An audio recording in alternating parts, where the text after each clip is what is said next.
On This Week in Enterprise Tech, Microsoft changes its licensing terms for the cloud generation. An 11-year-old router is tops at Linksys. Cyber ethics for children. Are we going to teach the young generation how to be professional security researchers? And Augusta isn't just for golf anymore. Quiet on the set. Netcasts you love. From people you trust. This is Twit. Bandwidth for This Week in Enterprise Tech is provided by CacheFly at CACHEFLY.com. This is Twit. This Week in Enterprise Tech, episode 197. Recorded July 8th, 2016. Cyber ethics and white bread.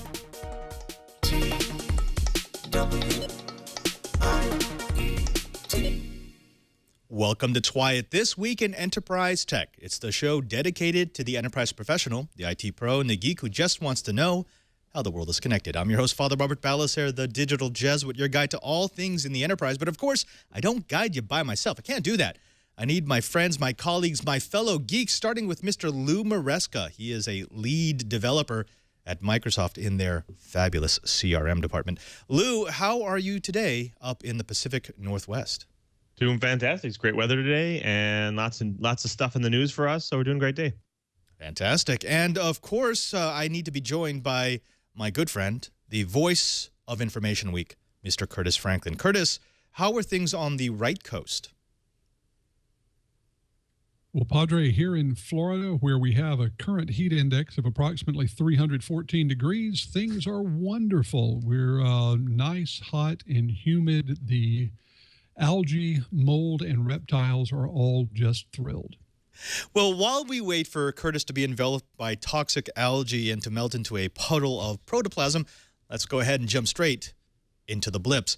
Now, Microsoft is upgrading their enterprise licensing for the cloud generation. This week, Redmond announced Enterprise Advantage, a new volume licensing option for fast-growing enterprises that need more predictability in their software licensing expenditures. Under the current enterprise licensing arrangement within the Microsoft Products and Service Agreement, Microsoft clients are required to audit their software usage every 12 months and submit new acquisitions to Microsoft for billing. This can lead to extreme sticker shock to enterprises that span multiple offices and branches. Enterprise Advantage allows the mixing and matching of subscription and perpetual cloud and premise licensing across the slate of Microsoft enterprise offerings, including Azure, Office 365, and Dynamics CRM, and does so in a way that allows for real-time usage and licensing compliance, just what cost-conscious IT managers need to avoid end-of-fiscal-year surprises. In addition to license cost predictability, Enterprise Advantage will combine purchases across an organization, offer price protection, and enable just-in-time licensing. There are a few caveats. Microsoft has upped the minimum commitments from 250 devices to 500. Select Plus programs licensing will expire at its next renewal date, and some regions like India and China will not be affected by the change, but most of the rest of the world will be able to take advantage of the new terms in early 2017. There may be some troubling trends in the world of ERP. It might not rise to the level of a disturbance in the force, but a report from analyst firm Nucleus Research found SAP customers are dissatisfied with the products and services from the enterprise application giant and by and large would not buy them again. Now, at its Sapphire conference in May, SAP revealed that 3,200 customers have moved to its updated flagship platform S/4HANA, the company's combo enterprise applications and in-memory database. According to the Nucleus Research report, 9 out of 10 customers surveyed would not consider a future investment in S/4HANA and appears to be following a tapering off strategy as they evaluate other opportunities in the market.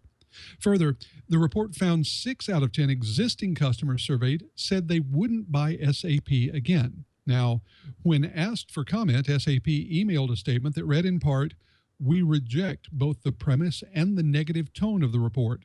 SAP did not participate in this research, nor do we intend to seek the extensive corrections necessary based on a fair review of factual information." As for Nucleus Research, the firm already has similar reports in the works looking at other technology vendors. While the firm wouldn't share the names of those vendors, the next report is likely to appear in September, so Stay tuned.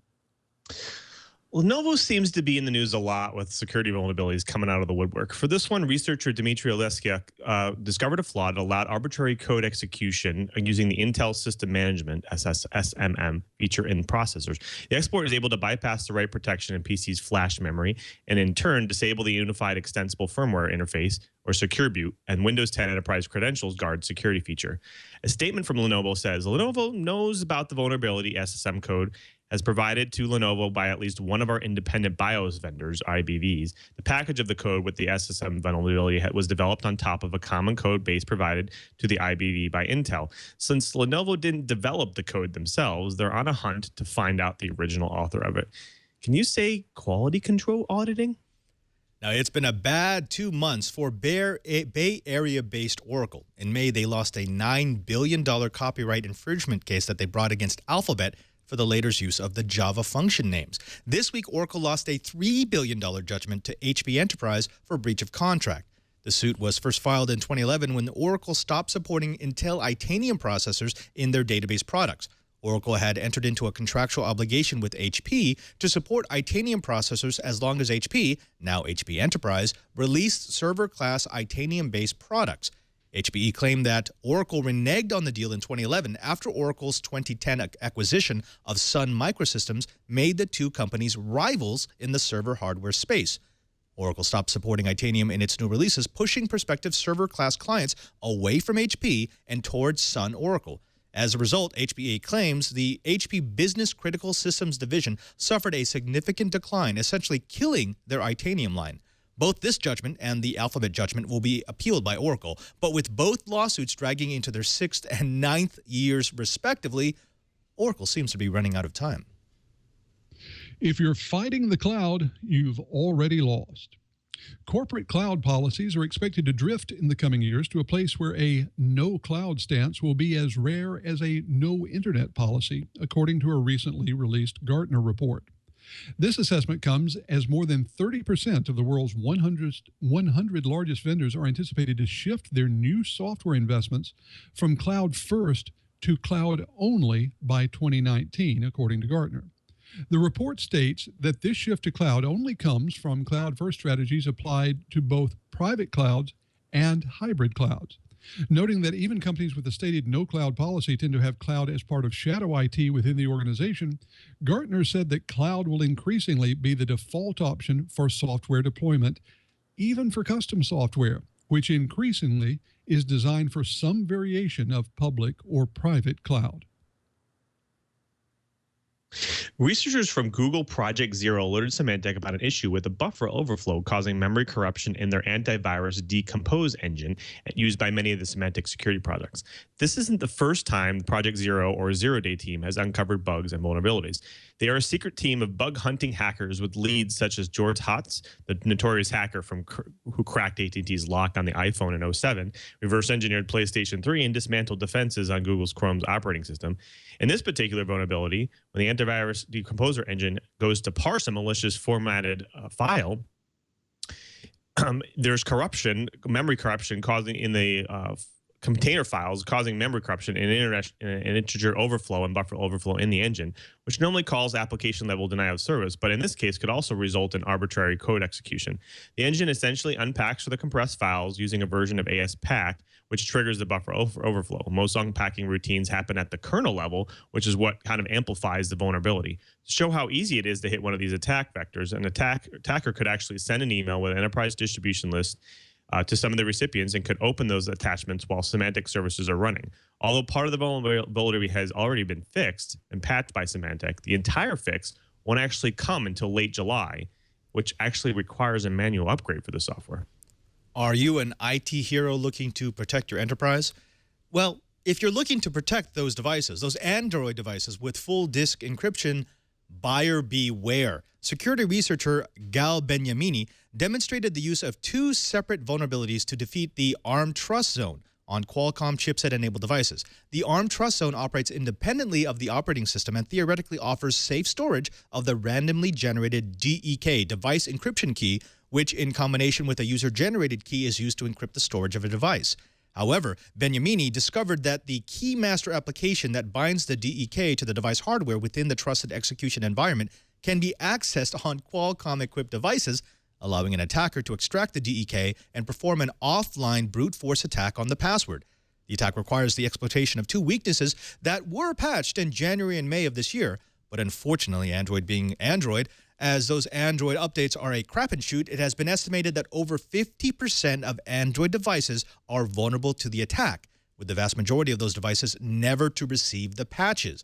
In short, if you're using a Qualcomm-equipped device, just assume that it's not encrypted. Well, that does it for the blips. Let's go ahead and move into the bites. This first one reaches to our friends across the pond, talking about how the EU Parliament is moving ahead with legislation to block or remove terrorist content from servers. Now, this is a very delicate subject that we do cover here in the United States, so perhaps this can be a nice little canary in the mine for us. Our Civil Liberties MEPs on Monday night approved plans to create a new law that will block terrorist content online. The Counterterrorism Directive also deals with terrorism training and financing, as well as quote-unquote internet propaganda and the misuse of the internet for terrorist purposes. It was passed by 41 votes to 4 with 10 abstentions, meaning that the Parliament chief negotiator, German MEP Monica Holmer, can now start talks with the European ministers for justice and home affairs on the final text. Now, the initial draft proposal contained no reference to online activity, but she introduced two new sections taken in part from the EU law against child sex abuse. Under the latest working, national authorities must take measures to ensure that the prompt removal of illegal content hosted from within their territory that constitute public incitement to commit a terrorist offense take place immediately. If this is not feasible, then they may take the necessary measures to block access to such content while adhering to the transparent procedure, adequate safeguards, and subject of judicial review. Now, on the surface, this sounds like something that we can all agree on. I mean, there's objectionable material that shouldn't be up there, but this is raising red flags, specifically in the area of the law of unintended consequences. Let me start with you, Curtis. What could be the possible downsides of a government saying, look, we just want you to have the timely removal of objectionable terrorist-related material? Well, I think the big thing that concerns me about something like this is the whole notion of who decides what is terrorist content. You know, the line between terrorist and freedom fighter often comes down to who wins. And so that's the first piece that really disturbs me. And from a U.S.-based First Amendment proponent point of view, I find that truly troubling. The other one is the whole notion of requiring private companies or public companies, but corporations, to come in on the side of the government in looking at fighting these supposedly terrorist statements. I think that starts to draw companies into some dangerous and at the very least uncomfortable places, since most of these companies have to operate in multiple places around the world where the definition of terrorist versus nationalist versus patriot can get awfully confusing.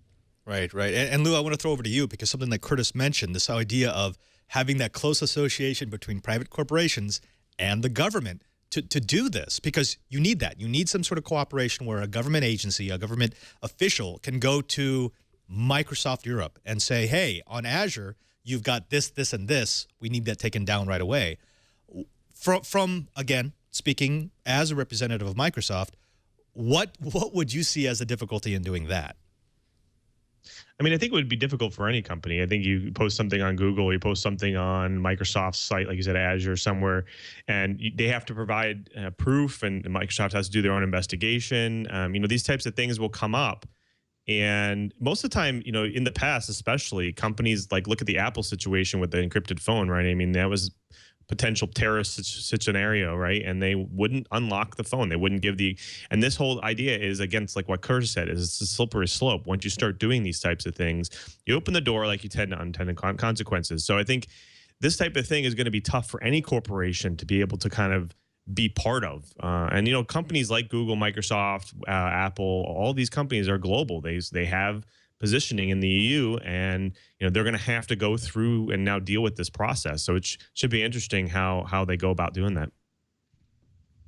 Okay, Curtis, let me throw back over to you, because there's something that Lou mentioned, this idea of the slippery slope, which we all understand. We understand, you know, if you legislate this, if you regulate this, then you have to regulate this, and then this, and then this, and this. That's the whole idea. But is there really a slippery slope here? I'm playing devil's advocate.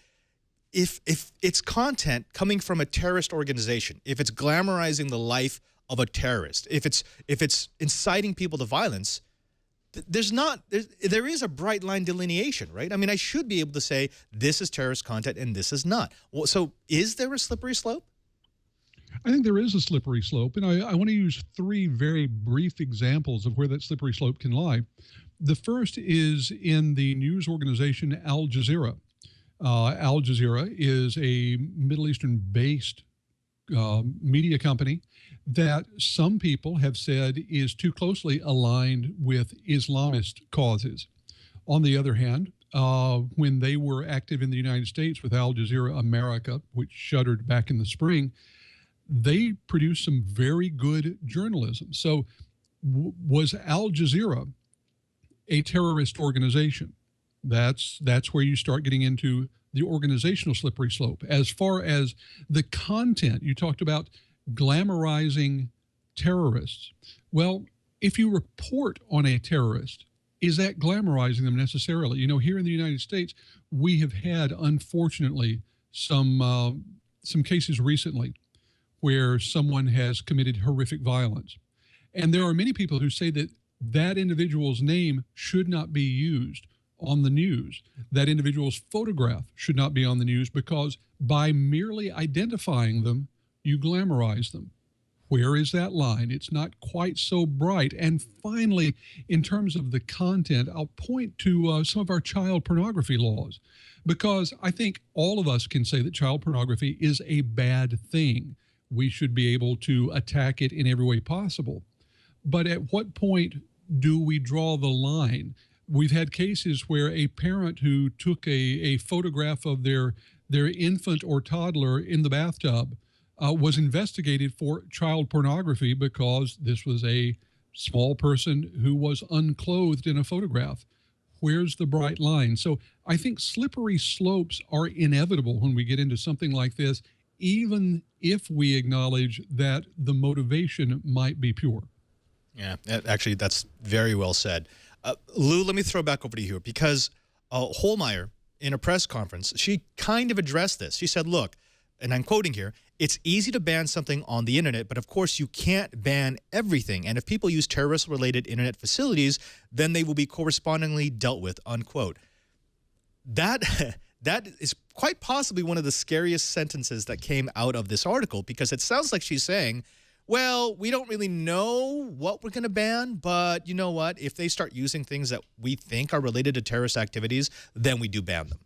And I think this is that slippery slope. This is when the law starts having its unintended consequences, because we've got our chat room who are joking around about, well, shouldn't we ban C-SPAN some of the time? And shouldn't YouTube be banned sometimes? And shouldn't Facebook Live be banned? And yes, if we're going to start to allow lawmakers to associate different types of content because they're using the same facilities or the same channels, the same venues, then basically nothing is safe, right?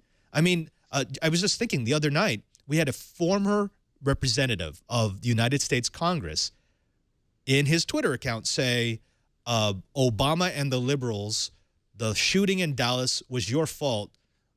America, rise up and get them. And it's like, whoa, that's inciting violence. And under this law, you could look at that and say, well, now I have to shut down Twitter.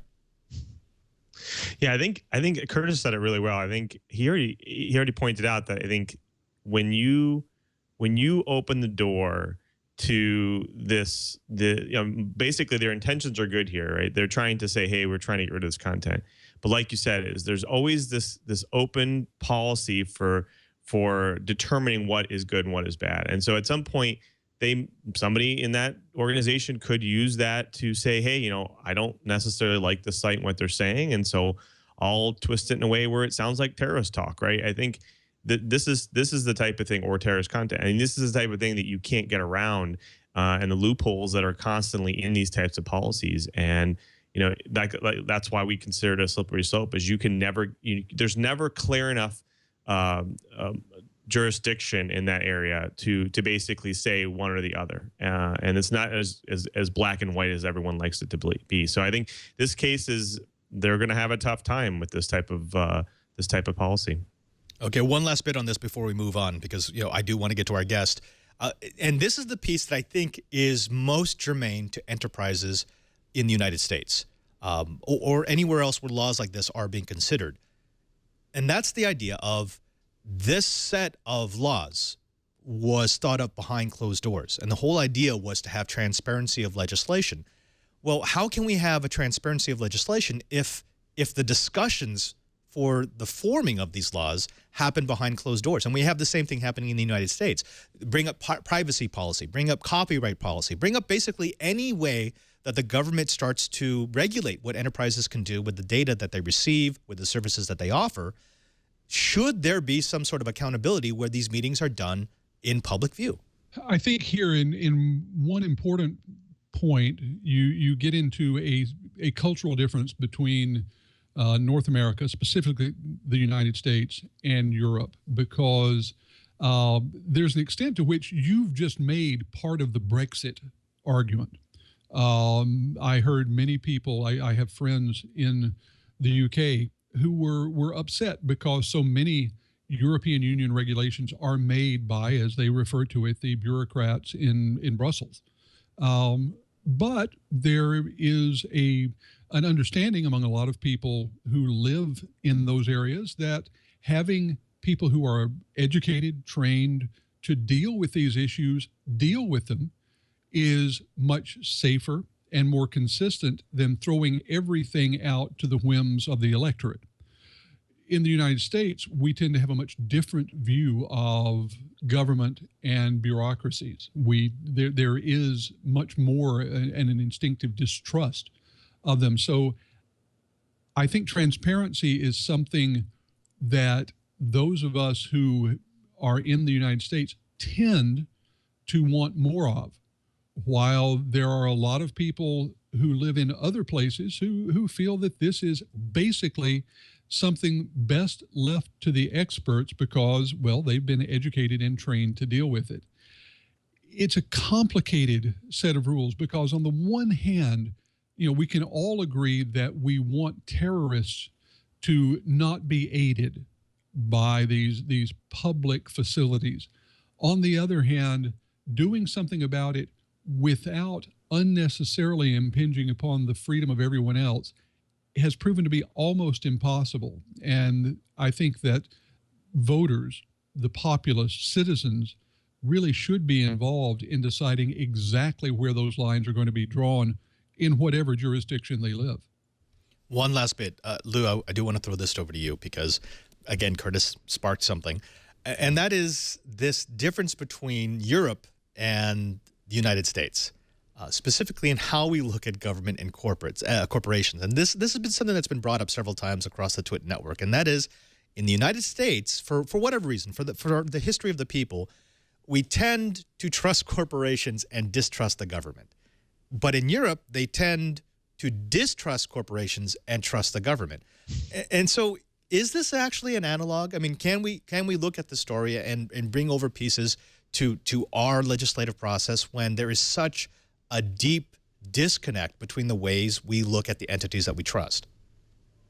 I think so. I think it's just a point of view thing. I think in this case, like you pointed out, in the United States, we tend to look closer to to companies because they pay more attention to things. They react faster to things. Like, for instance, if some data is getting out or leaking out, they provide better services, better encryption, and so on. And so we tend to trust that agile approach, with the government being kind of slow in that process. I think that's where it comes from, is the fact that closed door discussions and weird policies that come out of those discussions that go against potential freedoms that we normally have today. And so we tend to lose trust in the government because of that.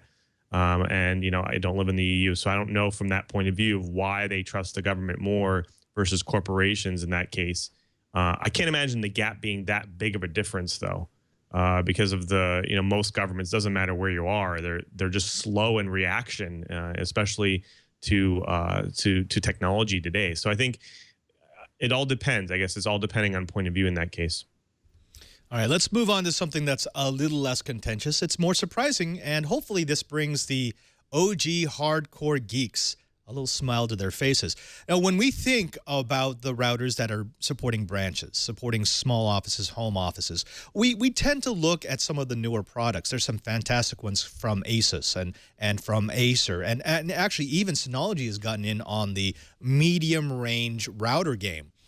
But there is one router that keeps chugging on 11 years after its release. It's the Linksys WRT54GL. Now, like me, the old core geeks will remember this model. We love this little black and blue box. In fact, the new AC from Linksys, they tried to recapture this design, bring back that nostalgia.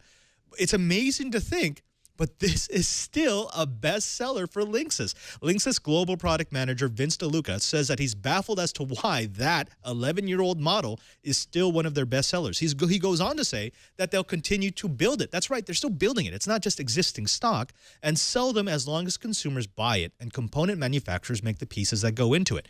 It would seem that word of mouth is partly behind this baffling trend in that friends tell friends, geeks tell geeks, and we all say that it's working for us and we can load things like DDWRT onto it, and then they go out and buy them. But Lou, this is not sexy. That is not a new router. That is not something that has all the bells and the whistles that we expect.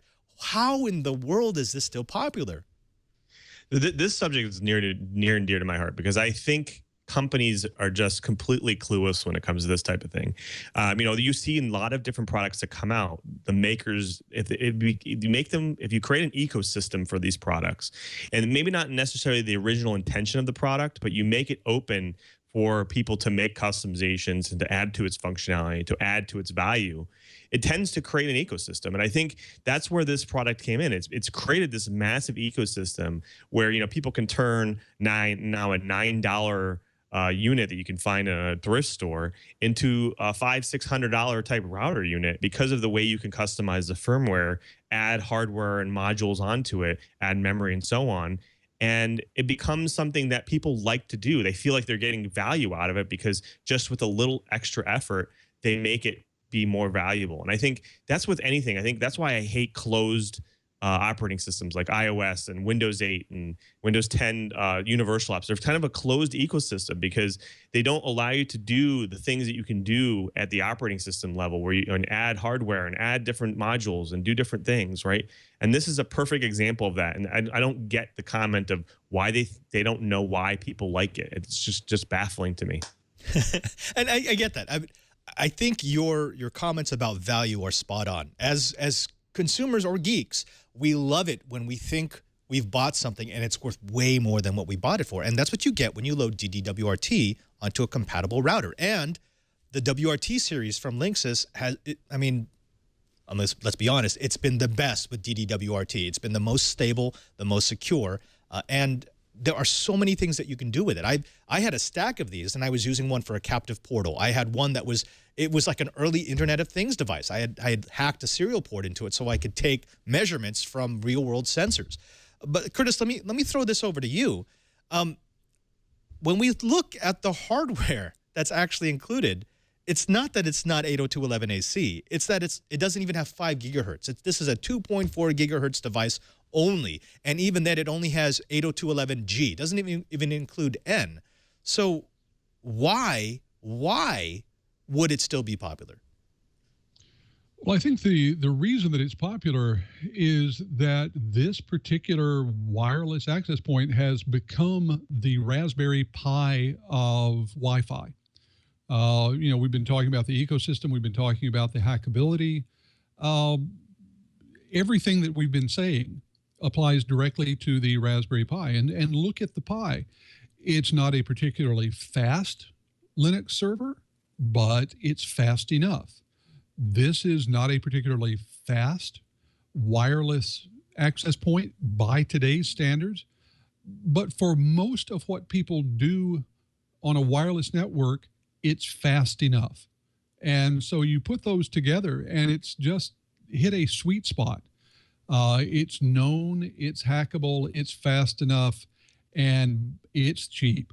So I think that if nothing else, the folks who tend to show up at maker fairs could provide a viable market for these things for a long time to come. Oh, indeed. In fact, Linksys tried to recapture that with their WRT, was it 1900 AC? It's their new AC router, which, again, it looked like this, but a little bit bigger. And even then, we've got one of those sitting in the basement. It doesn't quite support open WRT, so we're still using a WRT54G. We've also got RJP421 in the chat room who wants to know if this is a model with the extra RAM. Yes. Remember, the sweetheart was the WRT54G. That was the original one that we realized we could hack.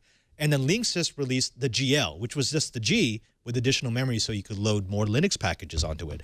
In fact, 3 nights ago, I logged into a router that I installed into one of our offices. It's satellite connected in Bolivia, in a city called Sucre. It has been up and running. The counter is still running 10 years. So, yeah, I guess it just works. Any last words on this about replacing gear, about holding onto gear that just works? Do you have any comments you want to tack onto the end of the story? I do. I think it's important, and I want to get it out there again, is that corporations to realize that, when you create a product that has an open ecosystem, you'll never know how a customer or an end user is going to use it. And if you create this ecosystem, it's going to give them the ability to extend it and potentially even make more products and make it better. And I think going forward, they need to do that more often. I think it doesn't matter what product you're building, you need to give the ability to create modular support and to create this capability of upgrading. I have an old HP printer over here that's 13 years old, and it has these special modular ink cartridges in them and with a replaceable ink header on it. And it just continues to work because I can go and find aftermarket things for everything in this in the entire thing. And I can replace the scanner bowl because it has a replaceable header. So I think these types of things, they probably didn't realize they were doing it when they did it, but they made it so that a third-party ecosystem get created. And now I get great value out of it for 12 years. So. And indeed. And actually, I've got my WRT54G sitting right next to my box running Windows 98. So, yay. All right, we need to move on. We've got a special guest today. This is actually a guest that came straight from the chat realm. That's right. JJ to the 4884 asked us for a guest, and we delivered. Ladies and gentlemen, I introduce to you Mr. Josh Rykowski from the Cyber Ethics Education for Children. Josh, thank you very much for coming on to This Week in Enterprise Tech. Well, thank you for having me. I appreciate it. Now, you're a different kind of guest than we're used to having on the show. Could you please explain to the folks at home what is the Cyber Ethics Education for Children? Sure. It's something that kind of developed out of, some of my passion. So I like to focus on, STEM education and try to get people, younger audiences focused, into the realm of STEM. And for me, the bar to entry for STEM is, just exposure. But what I found is, as I've looked around the landscape and whatnot, I've recognized that there's a lot of really good programs out there. But as I started to kind of sift through these programs and look at their approaches, one thing that I found that was lacking was, the ethics portion of it. And, really, that may or may not be a concern for some folks. But if you really look at the digital domain we live in right now, the asymmetry of it, the fact that, these kids can go out and learn some really cool techniques, so capture the flag event, stuff like that. They can learn some, what we, refer to as hacking techniques. And the bar to entry for those to go home and use them is pretty low. And so I feel like we're kind of doing them a disservice by not coupling that education and that exposure to those STEM topics with some sort of ethics side of it, I guess. Right. And actually, this is a very logical approach. I mean, if you consider what the modern enterprise goes through, trying to protect its network, trying to keep its data secure, trying to make sure that personally identifying information doesn't leak out of anywhere it might be stored within the enterprise network. One of the things that we haven't talked about is making sure that the new generation of IT folk, the new generation of tech-minded individuals that might be drawn upon in the enterprise have ingrained within them a really good understanding of the power of the knowledge that they're getting. I mean, JJ to the 4884 actually met you at a B-Sides, and that's what impressed him so much. He said, yeah, we need more people like him to come to these hacker conferences like B-Sides, DEF CON, Black Hat, whatever it may be, and explain that this is what you can do with a network. These are the processes that you would use in order to test whether or not a network is secure. But at the same time, you have a responsibility now having this knowledge to use it in a responsible way. How do you teach that? Because that sounds more like a lecture than something that you can actually give as a learning lesson. You know, and that's a great point because, you know, the one thing that we don't want to do as we try to get these folks, you know, fired up and motivated about STEM is to, you know, okay, now here's your 8-page document about ethics. Go ahead and read that and come back to me in 2 hours. You know, it's kind of like the, you know, all of us are very desensitized to the end user licensing agreement, right? It's like that big wall of text that pops up and we're like, yep, okay, let me just get through to installing the software. And I don't want ethics education to turn into that. And so really what I've really kind of looked at is I've broken it down into a framework with 3 pieces, you know, trying to make it as simple as possible. One, it needs to be application-based. You know, it's very clear to me, and it should be very clear to a lot of other folks that, you know, ethical dilemmas don't exist in a vacuum. So to talk about ethics without the coupled situation is doing it a disservice. And so we really need to tie it back to the application that we want them to use. 2 is we need to provide them opportunities to fail constructively, you know, because it's very easy to fail in anything you do. And it's very easy to be hard on yourself when you fail. However, you know, it's a very good learning point if you're able to fail constructively in a manner that you can learn from it, which kind of ties to the 3rd piece. And so that's why I call it more of a framework, is the mentorship aspect, right? So these kids come in and they're learning these techniques and topics, but they have a very immature moral construct. And so we want to be able to provide some guidance, you know, not directives, because again, the more directives you give these individuals, sometimes they tend to rebel a little bit, or they're like, well, I don't want to listen. He's just telling me what to do. But, you know, you get to that mentorship aspect, right? You know, initiate a dialogue and know that, you know, I'm not here to tell them what to do. I'm here to guide them along their path as they're learning about these techniques. All right. Now, let me ask you this. At a B-Sides, I had a security professional who told me he believed it was incumbent upon enterprise professionals today, security professionals today, to help educate the new generation. And he specifically said, look, if we want a world in which people take security seriously, then we need to have the people who believe that teach the new generation. And he thought that any enterprise professional, any IT professional who wasn't at least somewhat interested in finding out how he or she could give back to the younger community wasn't doing their job. Is this a common viewpoint? Is this something that you hold? So, you know, definitely, I am a firm subscriber of that viewpoint because, again, we call ourselves a profession, right? And as soon as you lay down that moniker, you know, it's loaded because the profession needs to be self-policing. It needs to provide mentorship. It needs to, you know, provide give back into the community to enable that, to try to, you know, again, focus, you know, because if you don't give back to the community, you have no control over the community and it'll just kind of drift along on its own. And so, you know, I'm definitely a firm believer in that. That's why I want to try to, you know, get this message out there a little more to get more folks in on this, right? Because a lot of people are doing a lot of great things out there, you know, both, you know, just, you know, for their organizations and whatnot, or, you know, the folks that are, you know, into the STEM education. But we really need to tap into that and trying to get maybe less a consolidated voice, but more folks, you know, kind of motivated to talk about this, because again, it's kind of ties back into my STEM education piece as well. You know, I'm a firm believer that, you know, to get kids focused on STEM, they just need to be exposed to it. All right, let's go back to your focus on STEM, because I'd Sure. love to start there. Is this something that's focused and concrete?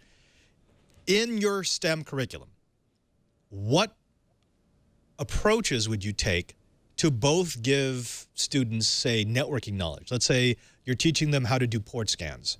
How would you then work the ethics piece into teaching them how to do port scans? So that's a very good question. So for me, what I try to do is, going back to the framework I have, is, you know, make it application based. So we're having them do a port scan, and the situation I would develop would be something to maybe scope it a little bit at the beginning. Say, if you find these ports open, there needs to be some sort of report done. Make it a little, try to develop the situation to the point where if they find the ports open, they're going to have to do some sort of write-up or some sort of report or briefing to someone.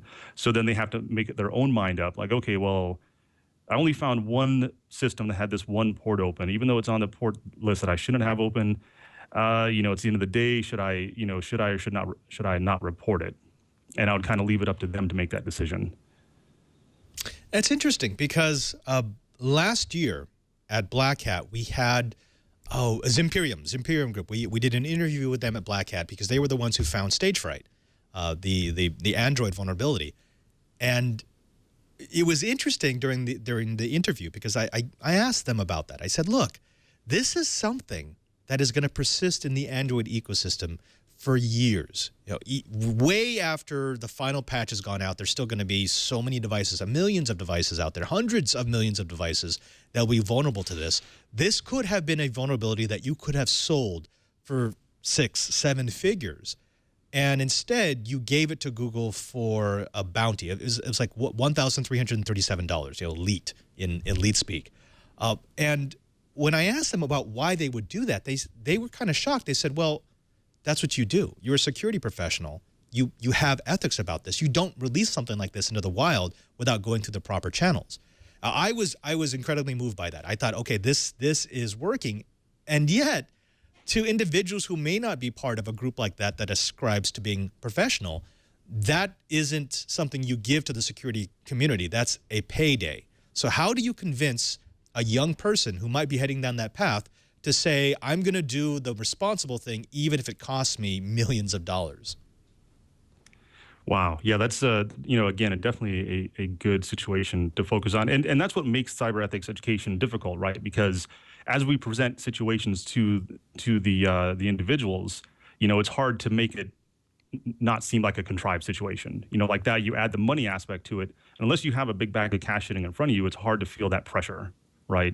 So again, just continuing to extol the virtues of, just because you can doesn't mean you should type of approach, and then just talking them through like, the only way we get better is by giving back to the community, responsible disclosure, making sure the companies have time to do something about it. But at the end of the day, it is a hard sell though, because once you get the money in, and like I said, with trying to add that pressure, that artificial pressure into the situations is something that I'm still trying to work through myself for these individuals. All right. I'm going to get really insulting to our audience right now because they kind of expect it from me. But we have all geeks, our audience. There are thousands and tens of thousands of geeks. Some of them have reproduced. So for those who have reproduced, how would you suggest they bring up the topics of ethics with their children? They're all IT people. They're going to be passing along their skills. What are your strategies for teaching young children how to be professional security researchers? So not even that, professional citizens of a digital connected world. That's definitely something that's, I won't say a hot topic in our household. I've got 4 kids and, one of them's a teenager. And so we're trying to navigate that divide ourselves right now. And a lot of it to me is just, leaving the ethics part about it, off of it, not talking about, ethics this and ethics that, but just talking about responsible behavior. And to me, a lot of it is relevancy. I found hits home the best. So, stay up to date on the headlines, pick out those ones that, you might see, make some ties or some corollaries as you talk about it. And then, use those as kind of talking points with your kids as you try to work through this. Again, a lot of it is, just staying relevant and then also having those frank discussions, because again, you may not want to bring up the fact that, I don't want you to have Snapchat, and here's why. A lot of folks may not want to talk about the dirty underside of some of these apps and whatnot. And so, but just being able to have that frank discussion instead of kind of sweep it under the rug and let it go. Fantastic. Let me go ahead and bring my co-host back into the discussion here because I've got Sure. Curtis. He's waving at me in the monitor off to the side. Curtis, do you have any questions for Josh? Josh, I've got to admit, my era of dealing with being a good digital citizen ended a while back. But I've got a question, because a lot of times I'm out and I see kids handling smartphones and iPads and such in strollers. These are kids who are down at the preschool age. So how do you divide up the topic in age slices? When do you begin to teach the kids about being a good digital citizen versus depending solely upon their parents to do that? And are there different lessons that you feel should be taught at different ages? So definitely, yeah, fantastic questions, all of them. And I've kind of steered away from breaking everything down in age slices, only because, at those younger ages, different kids mature at different rates. And so while they may be the same age, you may have different maturities. And so I've kind of steered away from that. But, and again, just trying to, for me, the whole process starts with kind of an assessment, right? They when they first come in, I want to sit them down, or in some sort of informal style setting, just kind of gauge their current understanding of technology, and not just the understanding of the technology itself, but the second and the third order effects of, hey, if you do this, what do you think happens, type of deal. If you send this note out, do you think it just goes away? And so to try to kind of scope it in terms that they understand. So again, a lot of kids may not understand the whole backside of it. So I send an email out, it goes to this point, it goes to this server, and so on and so forth. But, keep it into, kind of scope it a little bit and make sure they leave it in terms that they can kind of wrap their minds around initially. And as you continue to do this, and as they grow older and mature, you should be able to then explain it to them a little more and give them a little more of the why as you kind of navigate with them. So Josh, quick question for you. So one of the things that we know in the enterprise world that a lot of consumers and users tend to learn from is learn by example. You can tend to show them exploits of people doing dumb things with their phone, and old pictures kind of showing up on the internet, and exploits of malware getting through email. Don't open pictures, don't open the attachments, so on and so forth. How well, that works well with adults, and because they tend to start using their common sense and say, I don't want this to happen to me. But how well does this work with kids, with children? Do you ever use that type of method to teach them and to work them through those scenarios? So yes and no, right? So again, making it situationally based, giving them the situation, kind of defining the whole kind of scenario for them. However, a lot of kids don't have, again, back to the immature moral construct, they may not have developed the idea of cause and effect yet, or they have cause and effect. They haven't quite grasped that if I do this, then something else that's intangible to me is going to happen. And so that's another thing too, at that age, it's easier to show them effects if they can see it in front of them. But if you talk to them like, well, someone else may see your message and then pass it along to someone else and you don't know, that's a very hard concept for the younger individuals to kind of wrap their mind around. So I think there is a place for showing them, but it has to be immediate tangible effects for the younger ages. Josh, I want to ask you something it falls under one of your other hats. I've heard a rumor from JJ did the 4884 that you're trying to bring a cyber hub to Atlanta, Georgia, that you're trying to make it sort of a new Silicon Valley in Hotlanta. Can you tell me a little bit about that? Sure. So I won't claim it at all. That's definitely not my movement. However, with a lot of things that are happening in the area, we are getting you're definitely turning into a hub, right? We've got a lot of so Augusta University is doing a lot of great things. They've got their own cyber institute now. Just this last summer, they ran a couple of iterations of the Gen Cyber Camp focused at high schools, and then another one to kind of get at the middle school teachers as well. And so you see a lot of things happening in the area, a lot of buildup going on around it. And so again, I wish I could claim that, but that's not mine. But it's kind of exciting times to be in Augusta, Georgia right now. We've heard those claims before, though. There's always the Silicon Valley of, and then insert word here, of the East, of Asia, of Europe. What specifically does Augusta have going for it that you think could develop this sort of technology hub? So right now, there's a huge, or going to be a large influx of, so Army Cyber Command will be moving into the area. We also have, the stand-up of the, the Army has a new cyber branch.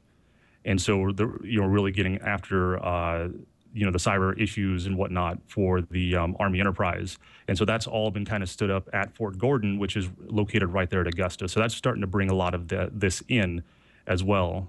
So, again, second and third order effects as they start to develop this out. And again, it's just a really nice place to live. I mean, my wife loves it there. The schools are great. Cost of living is fantastic. Josh, I've got to ask, when it comes to Augusta, how much of it is culture and food based? I mean, I know you can't be attracting everyone based solely on pimento cheese sandwiches on white bread. So is proximity to Charleston and some world-class restaurants something that plays into a lot of people's urge to move to Augusta? That's a good question. I really can't speak to that all that much because I haven't been to Charleston myself, so I can't say that. But I mean, again, with the proximity to Charleston, Atlanta, Georgia being a couple hours away as well, I'm sure that has a little bit to play into it. You get some a decent place to live, but you can still make a day trip or head out to any of these larger cities to be able to interact with different areas. I think we have the show title. It's going to be Cyber Ethics and White Bread. I think that's we can't have any other than that.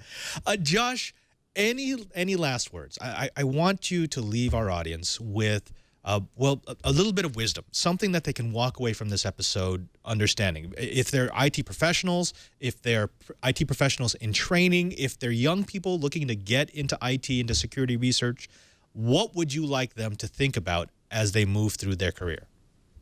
Sure. I mean, first and foremost, just for me, it's always looking for opportunities to give back to the community, right? Even if it's, as small as it is, or you think you don't have anything to offer, try to get involved. I mean, there's a lot of groups out there doing STEM education. There's a lot of groups out there that are trying to get this down to those lower levels, right? Middle school, high school, sometimes even elementary school.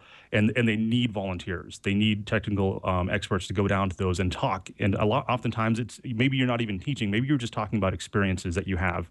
So again, like I said before, the bar to entry for STEM in my eyes is exposure. Someone's not going to major in computer science in college if they've never been exposed to coding before. It's just a hard sell for them at that point. So the more we can get folks out in front of these younger students and talk about these different this industry and different aspects of it, I think it's a win for everybody.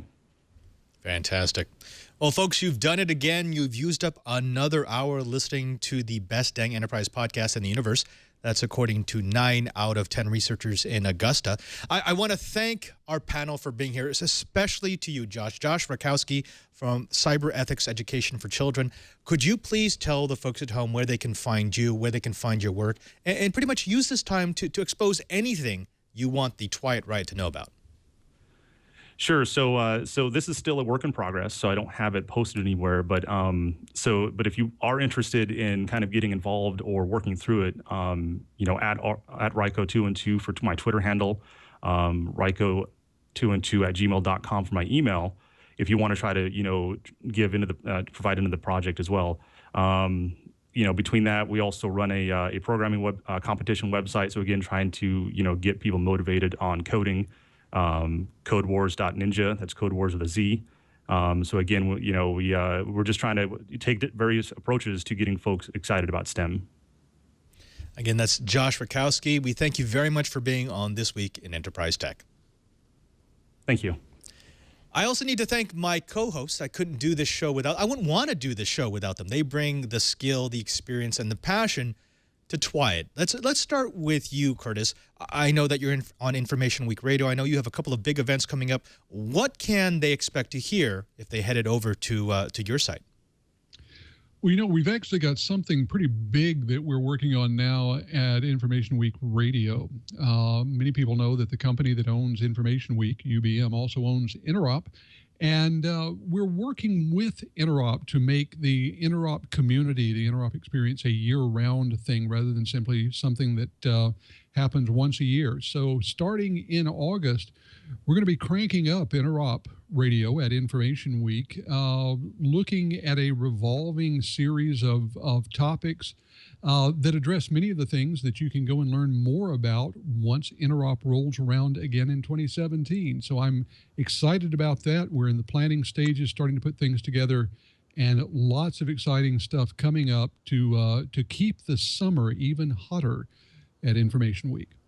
Curtis Franklin, who is dealing with heat and deadly algae. Let's go over to the West Coast with Lou MARESCA, again, a senior lead at Microsoft in their fabulous Dynamics CRM department, by the way. Lou, I know you can't tell us much about what's going on in your department, but I've heard rumblings that there's some fabulous stuff going to be happening. When will we hear about it, and when can you talk about it? So yeah, there's tons of stuff going on soon. Hopefully this fall we'll be debuting some pretty amazing things that help with enterprises and to kind of keep in touch with customers. Also check out Dynamics 365. They just announced this recently. It's the culmination of the ERP and the CRM and apps and all that fun stuff all together in the cloud as one offering. So check that out, Microsoft.com/DynamicsCRM. And of course, you can find me at Twitter at LouMM. Lou MARESCA, Curtis Franklin, thank you very much for joining us. And of course, to our guest, Josh Rykowski. And also thanks to you. That's right, the individual who drops by each and every single week to watch or listen to our show. We wouldn't have This Week in Enterprise Tech without your support. And so we want to make it easier for you to get your enterprise fix. Just go to our show page at twit.tv/Twyet. There you'll find not just all of our back episodes, but also a little drop-down menu in case you might want to subscribe. And please subscribe. Get the audio version on your phone so you can listen on the way to work. Get a video version on your tablet so that you can watch us on your breaks. Get the high-definition video version on your laptop, your desktop, your Mac, your PC, whatever it might be, so you can watch us in all of our HD glory. Again, that's twit.tv/Twyet. Also, don't forget that you can find me on Twitter at twitter.com/PadreSJ. If you follow me there, you'll find out what I'm doing when I'm not here at the Brick House. You'll also be able to suggest guests for future topics and guests to cover on This Week in Enterprise Tech. Again, twitter.com/PadreSJ.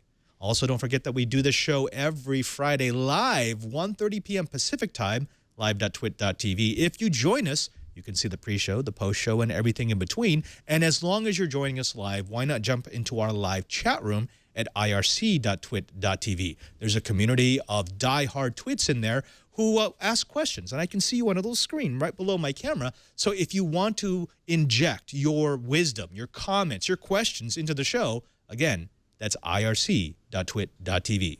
Finally, thanks to everyone here who makes this show possible. To Chibert, my fantastic producer who's responsible for getting us guests like Josh and everyone else who comes on the show.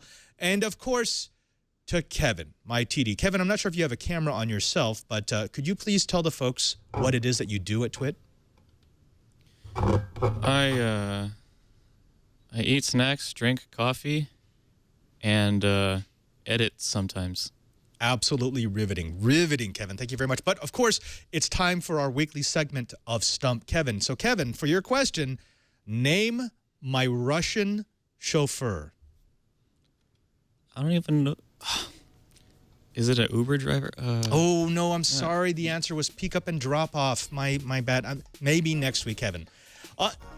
Until next time, I'm Father Robert Ballecer, the Digital Jesuit, just reminding you that if you want to know what's going on in the enterprise, just keep quiet.